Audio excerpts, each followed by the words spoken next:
about the thinking behind emotional intelligence. As there's a kid's song called Old MacDonald. So sing along with me the first line of Old MacDonald. Old MacDonald had a farm, E-I-E-I-O. Emotional intelligence, thinking. It's also known as common sense, saying the right thing, accurately judging others' reactions.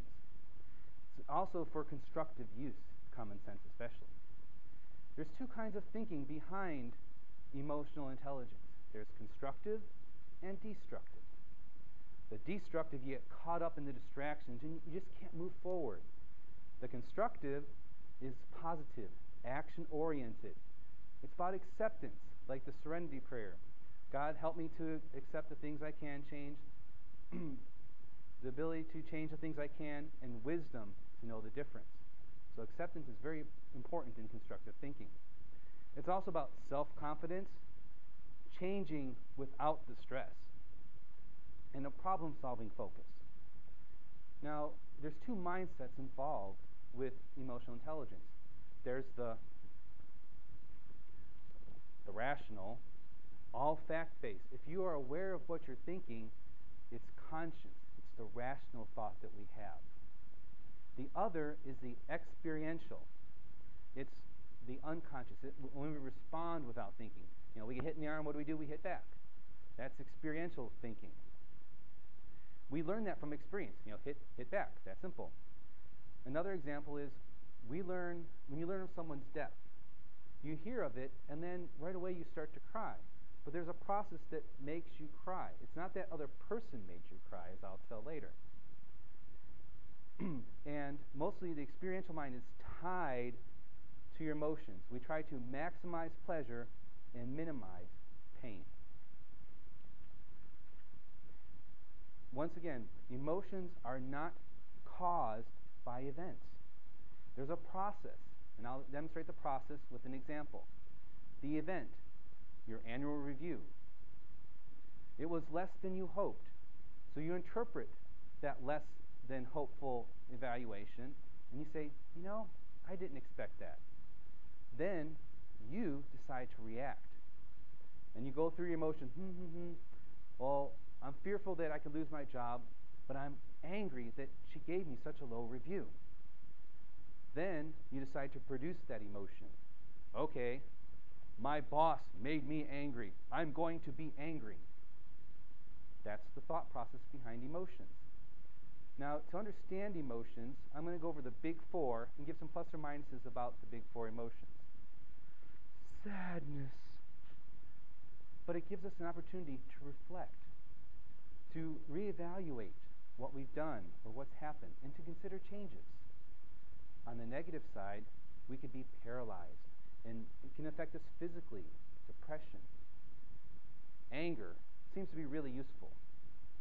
One, when someone needs punishment, anger is a tool for it. It helps you attack what's bothering you. It also reinforces your belief system, and I'll go into that later. But the negative side of anger is that it alienates you from people. It makes you prejudiced, creates stress, and sometimes could break that relationship that you have with others. Next is fear, the good old fight or flight. It's based on uncertainty. And especially when the problems are viewed as unrealistic, you become caught up in the fear. And the last emotion I'm going to go over is happiness. Everybody wants happiness. Happiness means you're involved with others. It helps you to involve with others. It also wants others to be around you. But when you're too happy, it can cause you to be less cautious and have unrealistic expectations. So you have to manage your emotions. Understand your reaction. Remember, people don't cause your feelings, but when you acknowledge that you create these emotions, you're taking the first step to changing your emotional behavior. Everyone has belief systems. They range from the superstitious, I'm not going out of the house on Friday the 13th, no way, to very practical. And this reflects two basic human needs. One is to strive for maximum pleasure, minimum pain. And it also helps us to build close relationships with others. These belief systems that we have provide structure, predictability, meaning, control of what we want.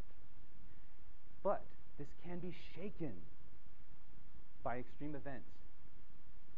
And belief systems are not necessarily based on facts.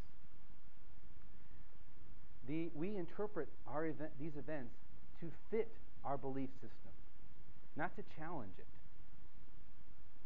It helps us to understand the world that we live in.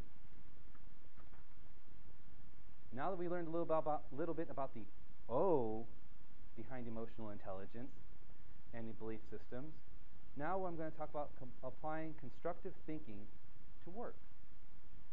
First of all is maintain a problem-solving focus. Little steps. Helps us to form relationships. Bring out the best of our coworkers, because that respect builds allies, builds network. Next, flexible thinking. If something's taking you too long, well, obviously you have time to rethink it and think of a faster way to do it. Rigid thinking gives you limited reactions and limited successes. So apply this positive, action-oriented approach to what you do at work. And constructive thinking changes with age, because constructive thinkers don't torture themselves when they're wrong. They tend to see these events as bad luck. But the destructive thinkers always blame themselves, and they don't give themselves credit for the positive, for the good things that they've done.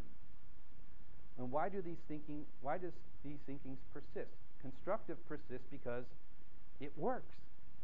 And the older you are, ideally the stronger your constructive thinking skills are.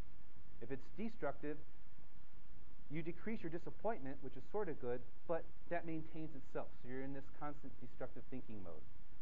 Yet, why can't people change? Because thinking is a learned behavior. And it's from the events that they experience. And this could be a big plus. Those things learned out of fear of punishment are the hardest to unlearn. So in school, back when I was a kid in Catholic school, the nuns, if you misbehave, whack the ruler on your wrist. That's a good behavior not to unlearn. Like I said, extreme events can be used for positive changes in your thinking. So, the thought behind EI, the gears, the cogs, the memory of EI is common sense. It's based on constructive and destructive thinking. It's the processing of the event. Which mindset will we use? The rational or the unconscious, the experiential? So the thought processing behind emotions is based on understanding the emotion, how and why the emotion was produced.